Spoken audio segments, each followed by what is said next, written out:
Good morning, Bucknutters. Welcome to the Bucknuts Morning 5 here on Wednesday, August 30th, 2023. I am Dave Biddle flying solo on today's show. Well, a decision has been made. Kyle McCord has been named quarterback one for the Buckeyes for the opener against Indiana. We're going to delve into all of that, what that means. Devin Brown's also going to play. Coach Day was funny yesterday. I had the question, and I got about 2 words out, and he said, "Yes, Dave," and then named the quarterback situation, or named, talked about his decision. And then I had about 50 text messages from family and friends going, yeah, Dave, or yes, Dave. So that was kind of funny, but we're going to delve into all of that. Of course, I want to tell you guys about our sponsor, Factor Meals, and what a great deal you can get from them. Factor Meals, America's #1 ready-to-eat meal delivery kit. They deliver fresh meals right to your door that are ready in 2 minutes. You might be skeptical about that. These are it's this high-quality food that's you pop in your microwave and it's ready in 2 minutes. And it's high-quality stuff, steaks, chicken, all kinds of stuff. They also have smoothies. They have vegetarian meals, a little bit of everything, pasta dishes, seafood. Factor Meals is the real deal. Again, they deliver it fresh to your door, never frozen, and then pop it in your microwave. It's ready in 2 minutes, and it's high-quality food. So I highly recommend it.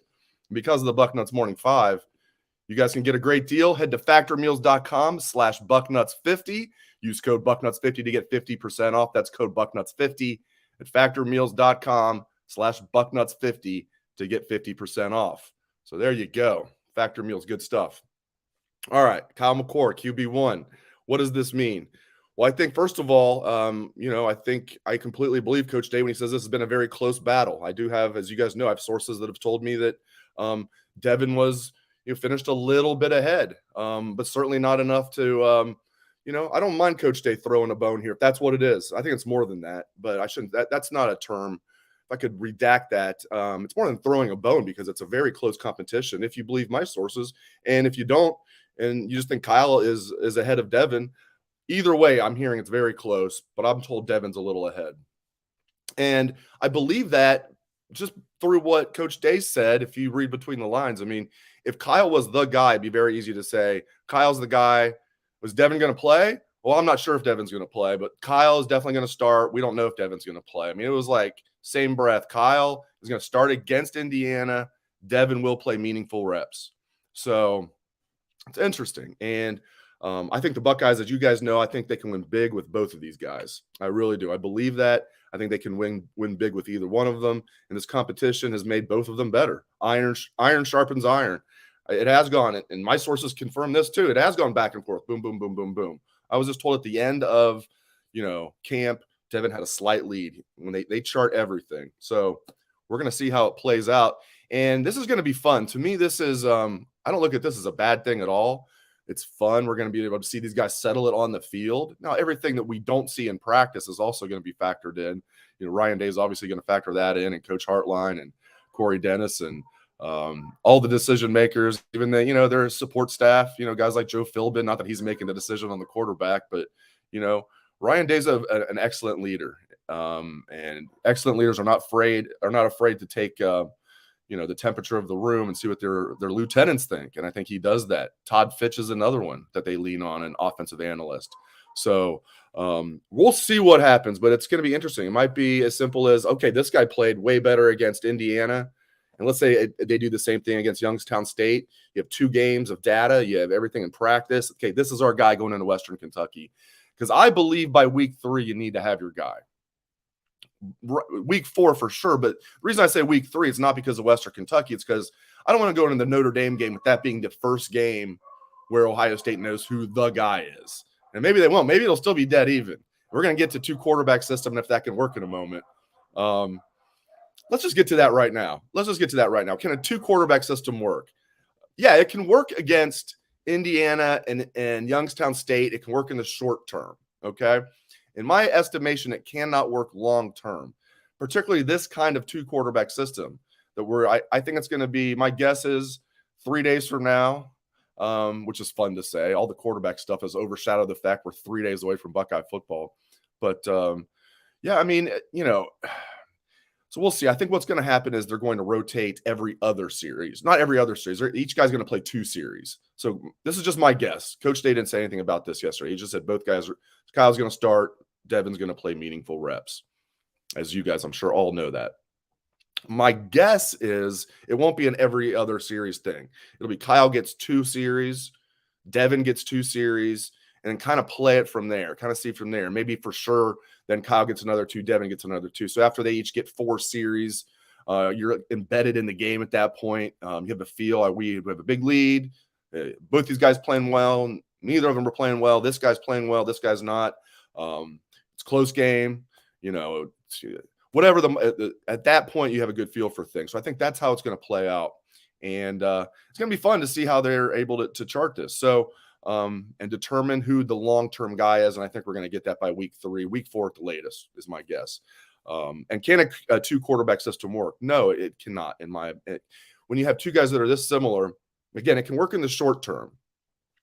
I talked about this on CBS HQ yesterday, which is a really cool. If you guys don't know about CBS, this is not a paid advertisement. If you guys don't know about CBS HQ, it's just this 24/7 free streaming sports show. It's like what SportsCenter used to be way back in the day when it was good. It was just sports, and it's like it's live and free 24 hours a day, 7 days a week, and it's really good stuff. So we were talking about this, and I completely lost my train of thought giving CBS HQ a shout out there. It'll come back to me, but yeah, I mean, I think you could make the argument because Devin is the younger guy, and if it's that close that it should have been Devin, but I trust Ryan Day profusely until I have a reason not to. I mean, you're talking about the best quarterback coach in the country. Yeah, he's the head coach, but quarterback developer.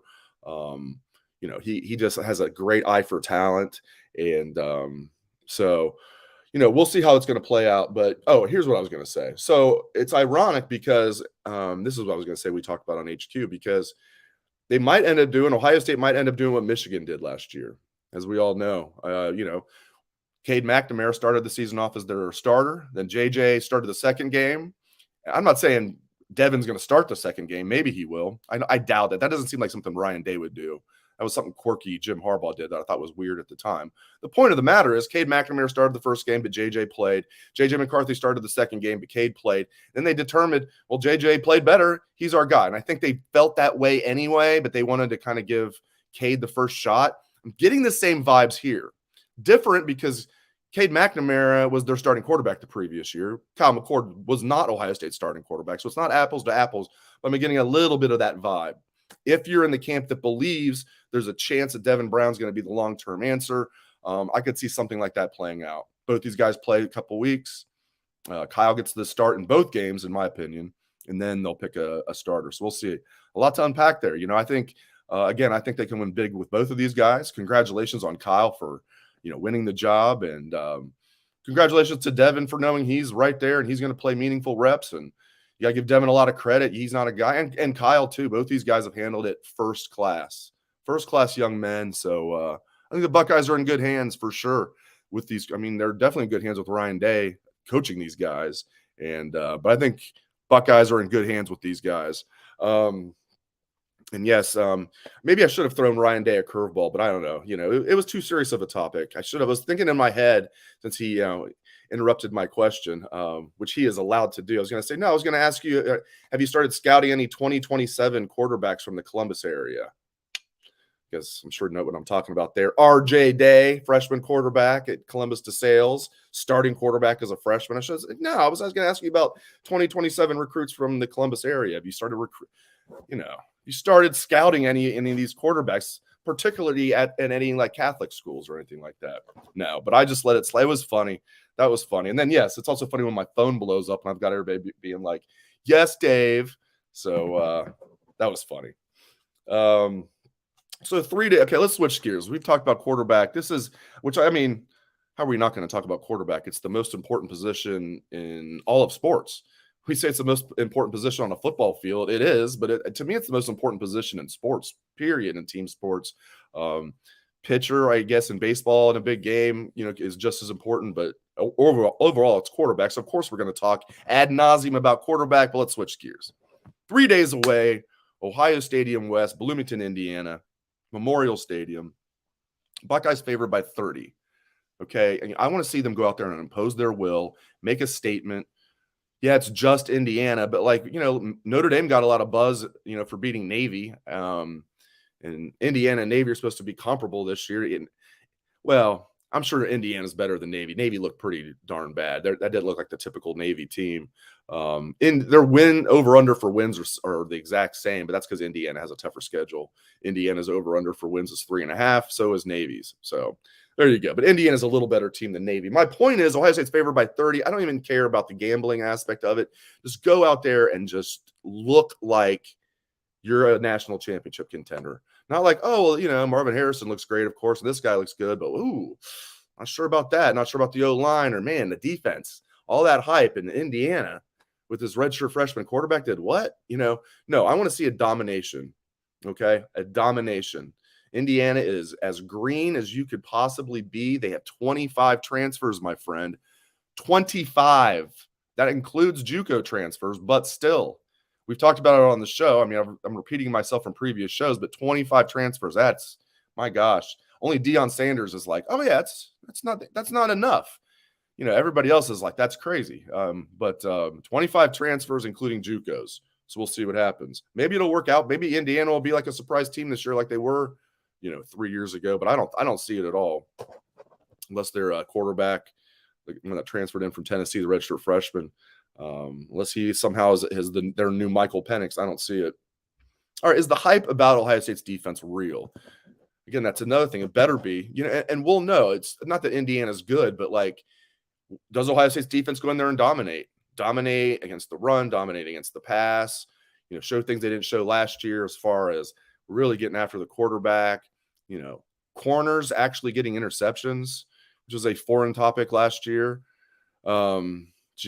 Anyway, is the hype about the defense real? I want to know that. I need to know that. And I think it is. I believe it is. What we saw in camp, even though we didn't see him play real football, I mean, this is a physical, fast, deep defense. Year 2 of the Jim Knowles era. I like the talent and the depth at all 3 levels. D-line, linebackers, secondary. So I am buying the hype, but I'm also not in the camp. We did our staff roundtable for Bucknuts, and I'm certainly not in the camp that, everything's fixed. Everything's fine. Everything's fixed. No. We won't know really till the end of the year, but we'll have a good idea against Notre Dame because Sam Hartman's the real deal at quarterback. He is the real deal at quarterback. So we'll have a really good idea, but we'll know against Indiana. We'll have a good feel for it. It doesn't matter the season. That first game, you get that vibe from an Ohio State team. So we'll know a lot after this first game, and I can't wait. 3 days. Dan Rubin, I'm not stopping the show. I just want to, Dan Rubin will be with you on tomorrow's show, me and Jay Book on Friday's show, and then I'll be coming at you live, what we learned live, right after the Indiana game. It'll be early evening, 3:30 kickoff on CBS. CBS coming back to the Big Ten. That's pretty cool. They have the best theme song in college football. And the Big Ten, after years, is back on CBS. 3:30, Indiana, 3 days away. Cannot wait. The final safety spot, that's interesting to me. I just thought Jahad Carter would lock that down by now. I thought Josh Proctor was a forgotten man. I'm intrigued by Malik Hartford as a true freshman. We met with Jim Knowles yesterday after we met with Coach Day, and he said it's still a battle. 3 days away from what was 4 days away at the time. And he said, they had practice later that day. We met with them before practice yesterday. They're going to practice again today. Then they just really, on Thursdays, it's not really a practice. As you guys know, I'm sure, they really just practice twice during game weeks, Tuesdays and Wednesdays. They do practice Thursday, but it's a very light practice. And that's certainly just a very light walkthrough on Friday. It's not even really a practice. So really just 2 practices. So maybe it's going to come down to how whoever played, if it was that close, who played better in practice yesterday and who played better, who's going to play better today. I thought it'd be Jahad Carter. I'm sticking with that. But man, I'm intrigued by Malik Hartford. Josh Proctor, if the light comes on for him as a 6th-year senior, great. I need to see it to believe it, though. All of a sudden, the light coming on as a 6th-year guy could happen. He's physically, there's nothing. I mean, he's got the size, he's got the physicality, he's got the speed. There's always been just something a little bit off. Not just the year he got hurt, but just, I mean, last year against Notre Dame, he was the starter for like 2 plays, and then they brought Lathan Ransom in there, and then he was the starter the rest of the year after Lorenzo Styles Jr., of all people, had that long reception. So that's interesting to me, the final safety spot. All right, if you've had any questions, throw them in there now. If you did it earlier, I might not be able to get to them. It's hard when I do the solo show. I have one more quick read to do here. I love this. Another one of our new sponsors, Piatta Italian Street Food. I mean, I love this place. And they have a message for you guys and a way you guys can get a good deal here. Let me put there for the YouTube people up there. Let me put the Piatta notification up there so you guys can just see it. But here is their message to Buckeye Nation from Piatta. Hey there, Bucknutters. Are you ready to indulge in some mouth-watering Italian street food while cheering on our beloved Buckeyes? If you're looking for the ultimate game day feast, look no further than Piatta Italian Street Food. It's time to elevate your tailgate experience with Piatta's delicious pastas, piattas, and salads. Options include tender pasta cooked to perfection, tossed in rich, flavorful sauces. Whether you're a fan of classic marinara or creamy carbonara, Piatta's got you covered. And let's not forget about the piattas, these thin Italian wraps filled with your choice of grilled meats, fresh veggies, and irresistible sauces are game changers. Now that we've made you hungry, we are offering you, the listener, an exclusive online-only discount. This week only, you can receive a free Piatta pasta or salad with the purchase of a regular entree. Use code GOBUCKS at checkout online or in the Piatta One app to receive a buy one, get one free for any Piatta pasta or salad. This offer is valid only through this Sunday, September 3rd. Again, receive any Piatta pasta or salad with the purchase of any regular size entree when using the code GOBUCKS at checkout online or within the Piatta One app. The offer cannot be combined with other discounts or rewards.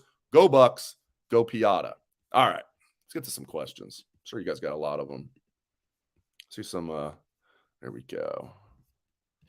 All right, hit me with some questions, my friends. No, it's a 6th year. I don't think it's, Rick on YouTube says it's a 7th year. I'll check. It's funny you say that. I was correcting one of my friends the other day who said it was his 5th year. I'm like, it's actually a 6th year. No, I think it's his 6th year. I'll go back and check, though, because I'm trying to think. So his freshman year would have been, remember we were at the Rose Bowl. I was talking to Alex Grinch about him. It's kind of funny that Alex Grinch is now at USC. And so that was 18, 19, 20, 21. He's 6th year. He was a true freshman in 18, I believe. So I think he's a 6th year guy. All right, hit me up with some questions. All right, score prediction. Man, I haven't even thought about that yet. Let's see here. I am going Ohio State 52, Indiana 10. Cover and smother. They're favored by 30. Let's go. Buckeyes 52, Indiana 10. Domination on both sides of the ball. I also want to see special teams. We're probably not talking about special teams enough. Jaden Fielding won the kicking job. It's another thing from yesterday. There's so much stuff. There's so much stuff that came out of yesterday. We're all focused on the quarterbacks, myself included. I don't know why I still have that comment up there. It's not his 7th year. Okay. Here we go. Question from Ray Day. Any update on the kick and punt returners? They haven't said for sure, Ray Day, but my guess is it's going to be kick is a little tougher. I know who the punt returner is, I think. Kick returner, I bet they'll go with Xavier Johnson because I don't think they want to risk putting Evan Pryor back there quite yet. And Xavier Johnson did a good job. And with all this talent they have at receiver, and they want to have a role, and they'll still have a role for him on offense, no doubt about it. Now that Carnell Tate's also in the mix, that's one more receiver in the mix. I will go with, especially for this game, I'll say Xavier Johnson will be the kick returner, and Emeka Egbuka will be the punt returner. And Emeka doesn't have to return every punt this year, but I like that he's the number 1 punt returner. Some people are like, oh, why are you going to waste him back there? It's not a waste. Not a waste. Jackson Smith and Jigba was going to be the punt returner last year. He was the number 1 receiver. He didn't get hurt on a punt. Who's kicking field goals this year? Just in case you missed it, Michael on Facebook. That would be Jaden Fielding, the young man that did the kickoffs last year. He was a true freshman, now a sophomore. He is on scholarship for those that have wondered. He did come as a gray shirt or a walk-on. paid his own way last year. Now he is on scholarship, and he is your kicker, beating out Parker Lewis. And he will handle both duties. Jaden Fielding will. He'll handle kickoffs, and he will handle field goals, extra points. And I think Jesse Mirko is going to have a really good year as the punter. He was okay as a freshman. First time ever playing American football, comes in as a true freshman from Australia, and he was okay. He didn't come in like Cam Johnston did and just was booming the ball like Cam did. But he immediately had a good feel for it. Mirko did, as far as like pinning people deep and getting the backspin and not getting touchbacks. He just has a good feel for punting. But I was like, does he have a really strong leg to be a really great weapon? And last year he improved his leg strength. I'm thinking, okay, here we go. It's reasonable to assume he's going to be stronger this year. So I look for Jesse Mirko to be have a good year. Jim Tressel will like that, to punt the most important play in football.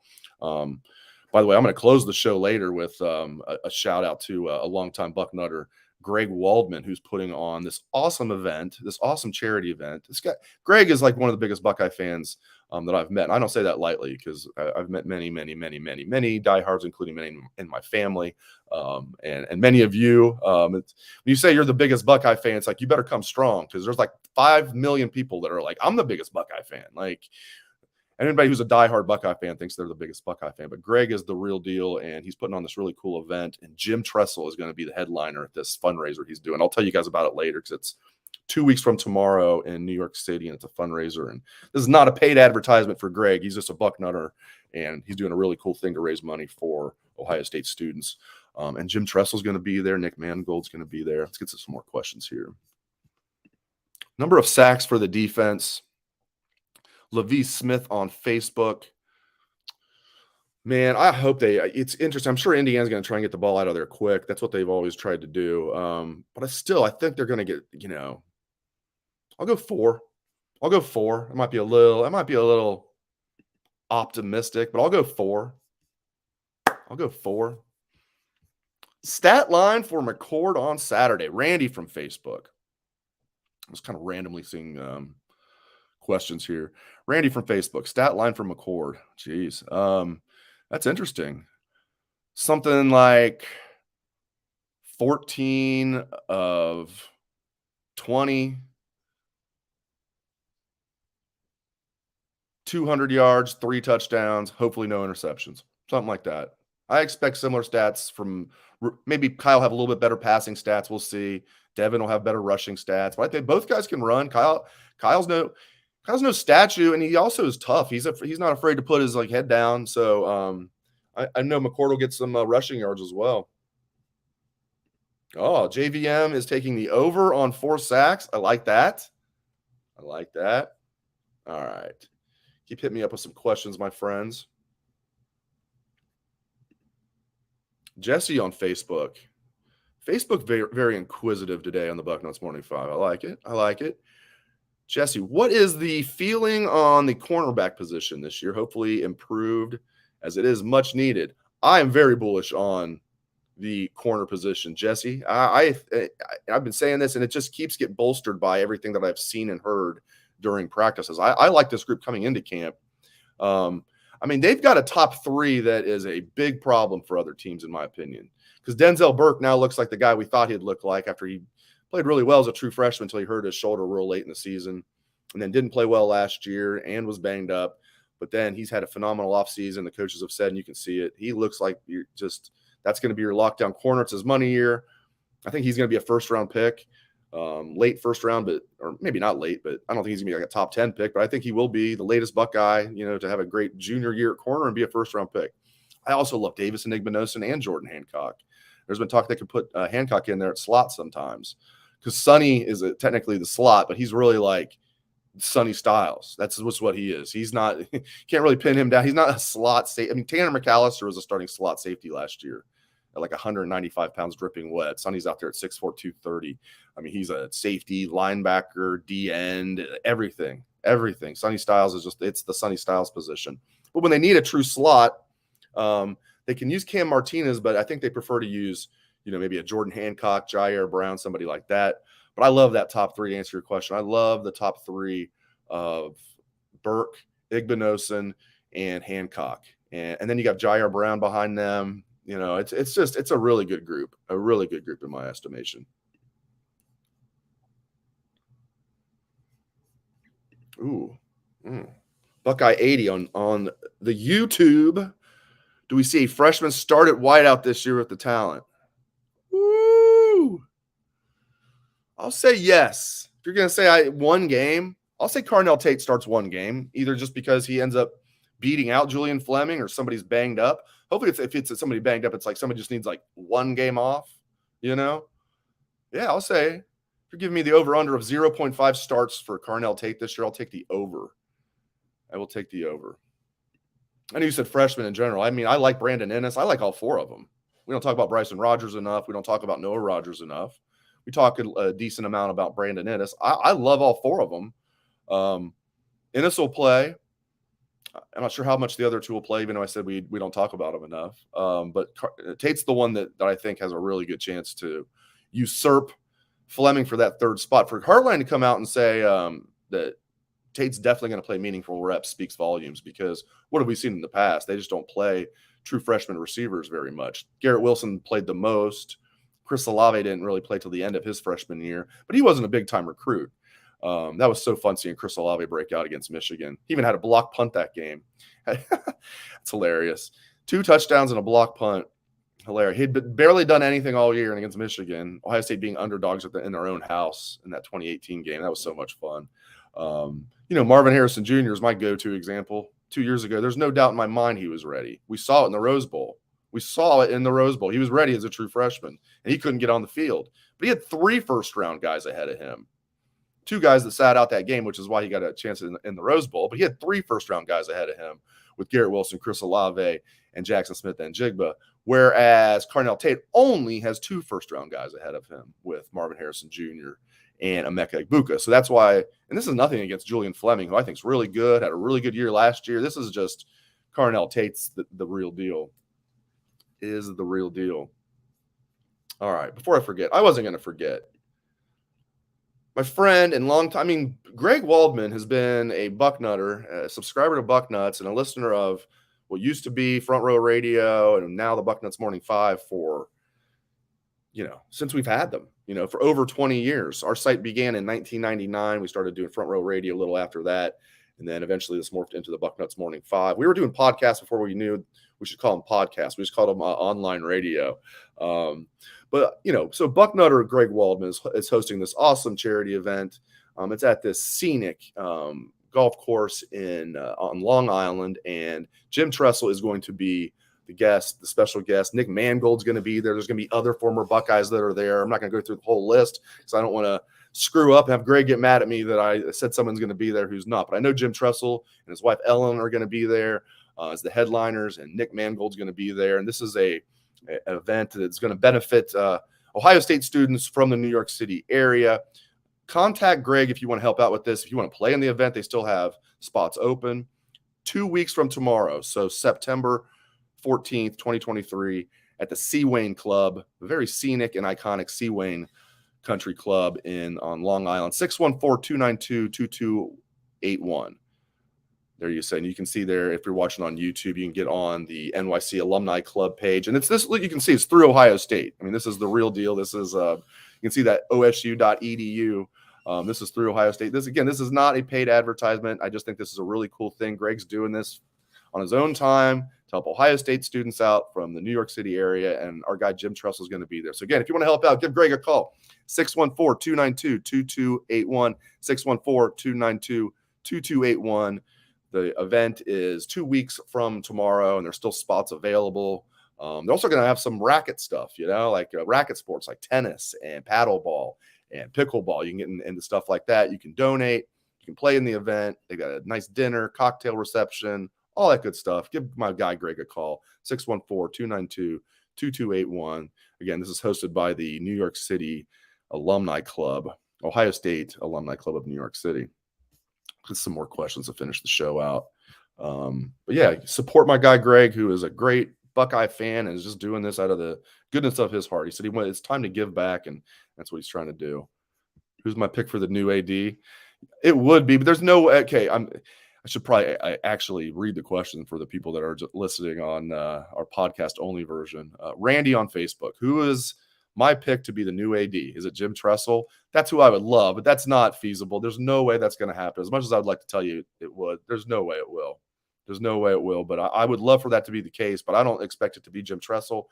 I don't really have a name. Now that I was told that Martin Jarmon from UCLA is not interested, because just nothing against Ohio State, because he loves living in him and his family love living in LA. He's very comfortable at UCLA and not worried about chasing the most money. And I don't know. I thought Martin Jarmon might be a good choice. I'm not on the Pat Chun bandwagon. I've heard conflicting stories about that anyway. I don't know. Usually stuff like this is a name that maybe we're not even thinking about. So I'm very curious. But no, I don't think it'll be Jim Tressel. But by the way, Tressel, just stepped down as the Youngstown State president. He's going to be 70 later this year. Enjoy your retirement, man. He's been going crazy, or been going full bore for many, many years. Enjoy your retirement, which I think is what he wants to do. All right. Bucknuts Morning, half hour here and change. Somewhere Mr. Bucknuts is like, I told you, keep it at 5 minutes. The attention span of people, 5 minutes is what he would tell us. But you guys felt otherwise. You wanted longer shows, so now you're stuck with us with longer shows. But seriously, thank you very much for joining me. Appreciate you guys very much. Buckeye football never sleeps. The drama is thick. The excitement is thick. And the game's going to be here in 3 days. I can't wait. Thanks to all of you for joining me. I appreciate it very much. Hope everyone has a great rest of your day.